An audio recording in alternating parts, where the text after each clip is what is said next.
Excuse me. कहा बोल रही है इंग्लिश में? अरे मैया बेइज्जती न है जावे, बात कर झरू बात कर, तो को तो इंग्लिश आवे है। कहा पता सेटिंग करने को कह रही हो, अभी है कोपचे में घोड़ी बना के पेल देंगे। Hey excuse me. Yeah how do you I love the fuck the girl. What nonsense.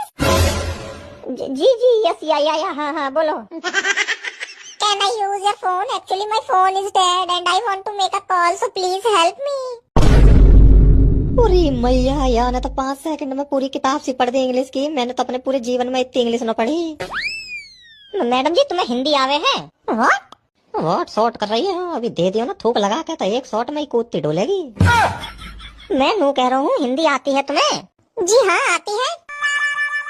तो हिंदी में काहे को बात न करती? हमारे देश की मातृभाषा हिंदी है, हिंदी। और तुमको अंग्रेज बनने का शौक है। नू मत समझिए मुझको इंग्लिश न आती, मैं समझ न पा रहा हूँ। मैं सब समझ पा, तुम इंग्लिश में कहा बोल रही हो? इंग्लिश मो भी आवे।